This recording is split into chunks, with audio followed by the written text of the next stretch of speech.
o número de elementos do conjunto A, tá? Sendo x aí pertencente aos naturais, e aí ele deu uma condição aí com várias frações, tem que ser menor do que zero, menor ou igual a zero, e o x tem que ser menor do que 8. E lembrando aqui, né, considere o zero natural. É claro, né, aqui a gente poderia trabalhar com essa subtração, certo? E aí acabar caindo em uma inequação do segundo grau, uma inequação do terceiro grau, que vai me dar aí um trabalhinho maior. Mas olha o que está escrito aqui no final, ó, x é menor do que 8. E leve em consideração também que o x ele é natural. Se ele é natural e ele é menor do que 8, então as minhas opções diminuíram bastante. A gente vai ter o zero, porque o zero aqui está considerado natural. A gente tem o 1, a gente tem o 2, a gente tem o 3, a gente tem o 4, a gente tem o 5, o 6, o 7 e o 8, certo? Inicialmente a gente tem todas essas opções. O que a gente vai fazer?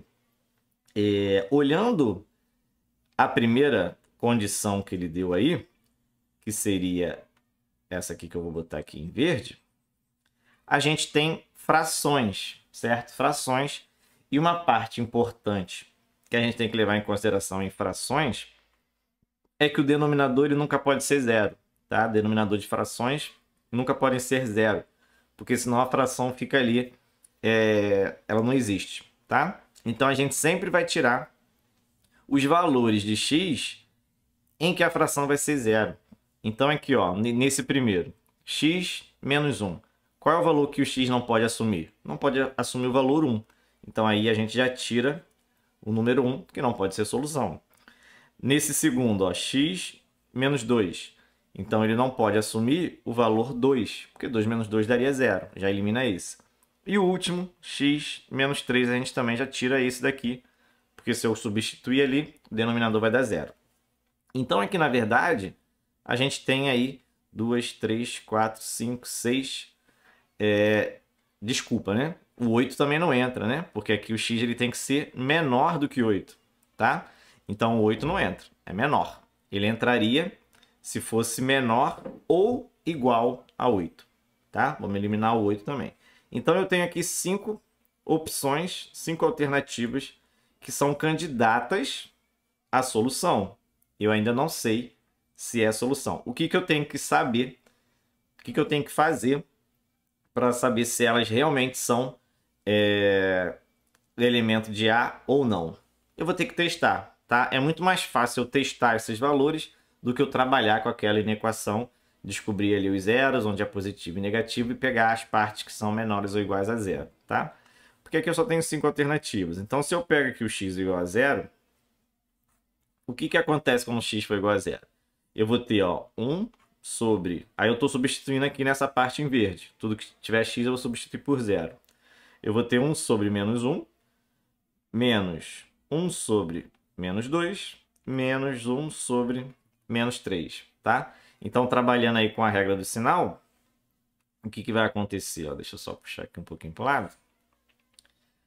O que vai acontecer? Essa primeira fração ela vai ficar menos 1, certo? Poderia até tirar aqui o denominador, vai ficar menos 1. O menos aqui do denominador vai fazer com que essa fração fique positiva. E essa segunda aqui também positiva. Então, vamos analisar o que está acontecendo, né? Aqui eu vou fazer menos 1 mais 2, certo? Então, vai dar um valor aí negativo de menos 2, né? Menos 1/2. Se eu fizer aí a operação. Mas ainda vai ter aqui 1 mais 1/3. E o meio, né, aí em módulo, ele é maior do que 1/3. Então, quando eu fizer essa operação, vai ser um valor menor ou igual a zero, ou seja, vai ser um valor negativo, tá? O que você poderia pensar também, né? Quando eu somar o meio com mais 1/3, vai dar um valor menor do que 1, certo? Menor do que 1. Então, quando eu tirar aqui um negativo, vai dar negativo. Então, aqui já me diz que o zero, ele pertence ao A. Tá? O zero pertence ao A. Porque ele satisfez aí essas duas condições. Beleza? 0 passou. Quem eu vou fazer agora? O x igual a 1. E aí é um trabalho de tentativa para ver quais são os valores. 1 não, né? 1 já foi descartado. 1, 2 e 3. Agora é o 4. Então, quando o x for 4, o que vai acontecer? Vamos substituir lá de novo. Vai ficar 1 sobre 4 menos 1, que vai dar 3. Menos 1 sobre 4 menos 2, que vai dar 2. Menos 1 sobre 4 menos 3, que vai dar 1. Certo? 3, 2 e 1. A última fração aqui vai dar menos 1, certo? De boa. E aqui já vai dar negativo, já fica muito mais tranquilo de ver, ó. Porque se eu pego, por exemplo, aí, ó, 1/3 e retiro o 1, vai dar um número negativo. Quando eu juntar com um negativo, vai continuar aí negativo. Então aqui o 4 também já foi, passou aí nos crivos e pertence ao A. E aí, se você reparar todos os outros, eles vão estar nesse mesmo esquema, tá?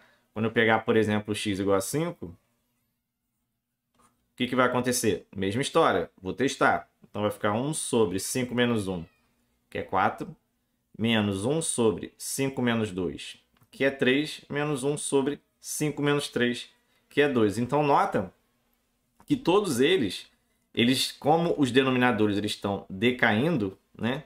Então os números eles vão ficando maiores, os números negativos eles vão ficando maiores. Então sempre quando eu fizer, por exemplo, o primeiro menos o último, vai dar um número negativo. E aqui, com esse também, né? Se eu pegar o primeiro e subtrair do segundo, vai dar um número negativo. Então, todos que eu testar, tanto o 5, 6 e o 7, eles vão continuar sendo menores do que 0. Então aqui o 0 é solução, 4 solução, 5, 6 e 7 são solução. Ou seja, letra E de equação, certo? Conjunto A, ele vai ter 5 elementos.